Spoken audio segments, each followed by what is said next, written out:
Hello everyone and welcome back to the Honeybee Stamps YouTube channel and a product spotlight for our Pet-tastic release. Today's video is featuring the Lovely Layers hamster and hamster cage. Okay, let's take a look at these little cuties. So we have the Lovely Layers hamster cage. It even has all the little toys in a little hamster house. There's also the Lovely Layers hamster. You can build two different hamsters in different positions. There's even the little ball that they can roll around in, the little water tube. There is the wheel that they can run in, a little house, and then of course the adorable little cage. So here is a look at the layering guide for the hamster cage. It's going to walk you step by step how to put together an adorable little critter cage. And then of course we have the layering guide for the hamster as well. Okay, to get started, I have all of my little pieces cut. I'm just going to build an adorable, brightly colored little hamster cage. I have just used all solid colored cardstock for the cage, and then for the hamster itself, I'm going to do a little bit of ink blending so I can mix colors together, but you could totally cut your little hamster pieces out of solid colored cardstock as well. Now I'm using this metallic silver paper or like mirrored paper for the cage bars itself because it's going to look like a real little critter cage, right? And so I can just add these pieces on following the layering guide so it makes it easy peasy. And I'm going to add the teal base here. And so we have the little feet and the little catch-all so we can catch all the little food pieces and all the little things like that. And then you will see two different just little long rectangles. One of those is going to be the kind of decorative edge for the base of the cage. And then the other one is going to be like an upper floor for your critter to climb up on and have, an upper floor to this little cage.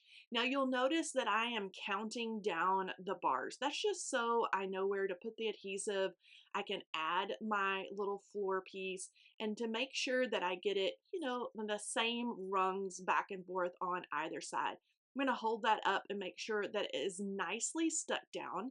Then I can add the little decorative corner pieces that's going to finish off our little hamster cage nicely. Again, I've cut all this out of just solid color cardstock, so everything is easy peasy. Now, for our little hamster cage, I have also cut out the little climbing tubes.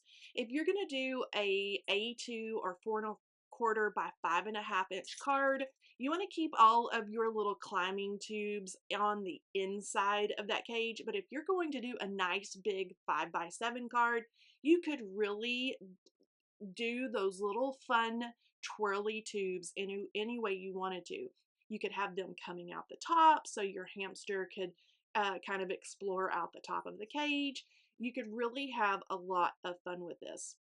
Now I'm going to put together the little layering wheel. You could do this out of wood. Again, I've cut everything out of solid color cardstock and I chose just a really fun like lemony yellow cardstock, so we have that bright pop of yellow. I'm adding everything on there. It even has a little cover for the outside to cover up that little mechanism right there in the center, and then that is going to be super cute right there in the bottom part of my cage. Next thing I'm going to do is build our little hamster house. I have just cut the little house out of white cardstock. I'm adding a bright red roof, and then for the little window or the little door for our little hamster house or a little cave that it can go in, I have cut teal, a circle, and then you can see the little arched door there. And that's just going to add that bright pop of teal and just pull all of our fun, bright colors together. Now I'm going to add my little hamster house to the top floor of our little cage once I get everything nicely stuck down there. And I'm just kind of getting a roundabout idea of where all of my little parts and pieces are going to go.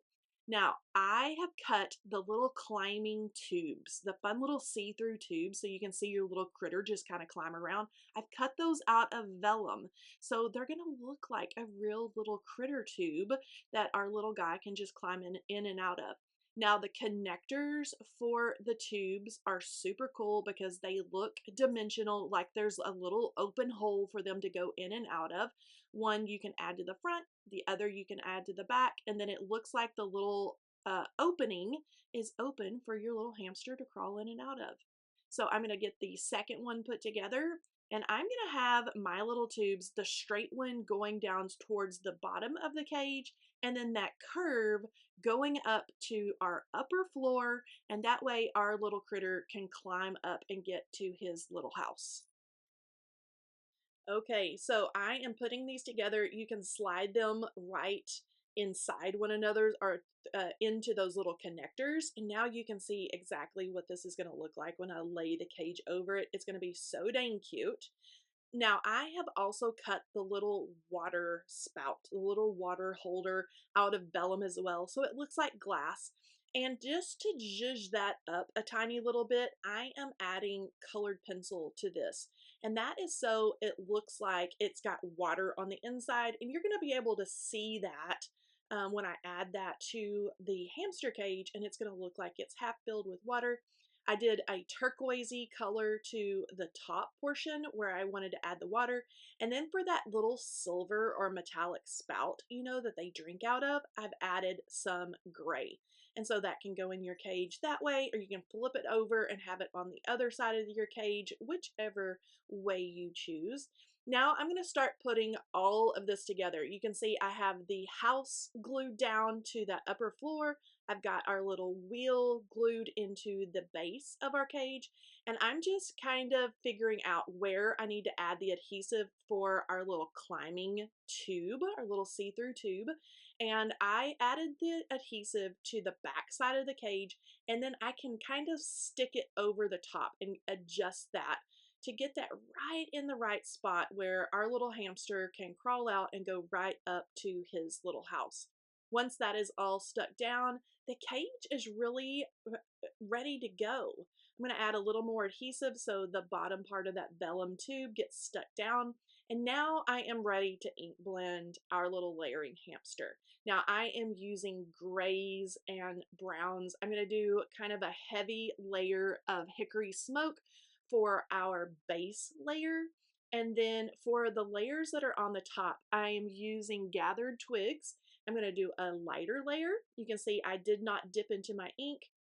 And then for that upper layer, to change the color of its fur, I did dip into the ink and added a heavy dose of gathered twigs to that upper layer.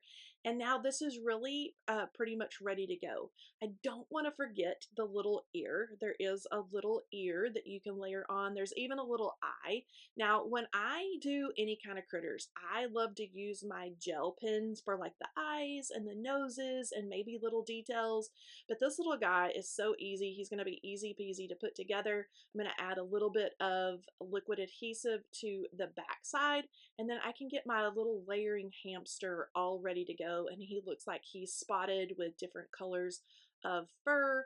I'm going to make sure that these are lined up, holding them in my hand and kind of making sure that those layers are kind of puzzle pieced together. I can add the top layers onto the base layer and kind of get those scooted around and make sure that they line up nicely. And then the last thing I need to add is the dark brown little ear, just a little dab of adhesive, and I can add that to the front side.